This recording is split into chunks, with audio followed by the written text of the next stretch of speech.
Most injuries can be summed up on either overuse injuries or underprepared. Either my muscles are doing too much for a long period of time, or they're not doing enough, and when they're exposed to something, they get injured. So running is really no different. We really want to be dialed into making sure that we're not overdoing things when we run, but also making sure that our muscles are prepared and are progressing in a good way.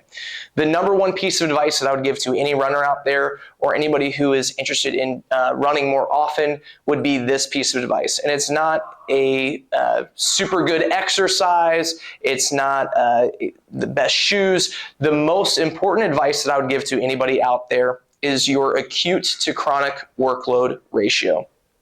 And what this takes is it takes you really dialing into your running volume. It involves doing a little bit of math. For some people, this might be really meticulous, but I guarantee you if you're able to dial into this, you're going to put yourself at the least amount of risk for overuse injuries, and you're going to make sure that you are progressing your running in a very safe way where you're going to get good results. So to kick things off, the first step in determining your acute to chronic workload ratio is just getting eyes on how much volume do you have in a week. So for many people, the easiest thing to do is track your mileage. If you would rather track your time, it will work either way. For my example, I logged 5 miles this week total as my running volume. Then for step 2, what you want to do is you want to find your average of your previous 4 weeks, so the 4 weeks before your current week. And what that looked like for me is on week 4 weeks ago, I was able to get 10 miles. The following week, I got 2. And then the following week I got 3. So let's say that this is a good example of, busy work schedule, you are ill, you're traveling, something where you're not able to get as many miles. And then last week, before the calculated week, I got 5 miles. So what this does is this gives me a chronic or a big picture. How does my running volume look like over the past month? And that's important because if I just looked at last week and I thought, I got 5 miles, I'll do 5 miles again. Or if I thought, well, a few weeks ago I got 10 miles, so let me try to get up to 10. What this does is it keeps you grounded and keeps it realistic on what your big picture looked like over the last 4 weeks so that you can make sure that you're progressing in a very safe way. So if I total 10, 2, 3, 5, I total 20 miles covered over the 4 previous weeks, divide that by 4, and I get an average week of 5 miles. Okay, so now I have this week 5 miles, and then I have an average of the 4 previous weeks of 5 miles. For step 3, what I'm going to do is I'm going to divide this week by my average of 4 weeks. So in this case, I'm dividing 5 by 5, and that gives me 1. Your goal is when you divide your 2 numbers this week compared to the average of your 4 previous weeks, you want a result that gives you somewhere between 0.8 and 1.2.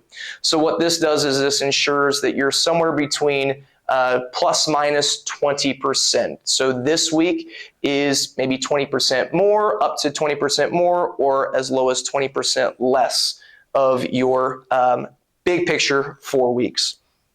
So what this is going to do is if you get to where you are over 20%, that means that you may have taken a too big of a bite this week. And if you continue that, you might be in a position where you're going to put yourself in an overuse injury. You're doing too much running. Your volume is too high compared to what you have over the longer picture of the last month.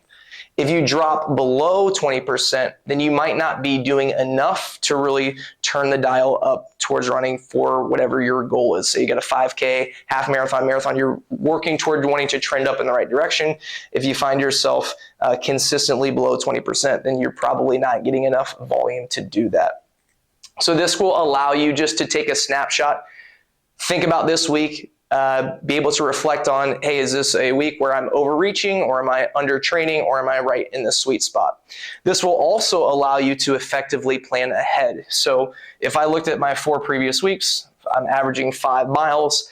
I know that I want to be somewhere up to 20% higher. So in that case, I can aim for 6 miles. And by continuing to try to take that 20% acute to chronic workload ratio, then you can safely and effectively make sure you're progressing with limiting your risk for those common overuse injuries. Plantar fasciitis, Achilles tendonitis, patellar tendonitis, all these itises that will crank their angry head at you if you're doing too much. So think about this.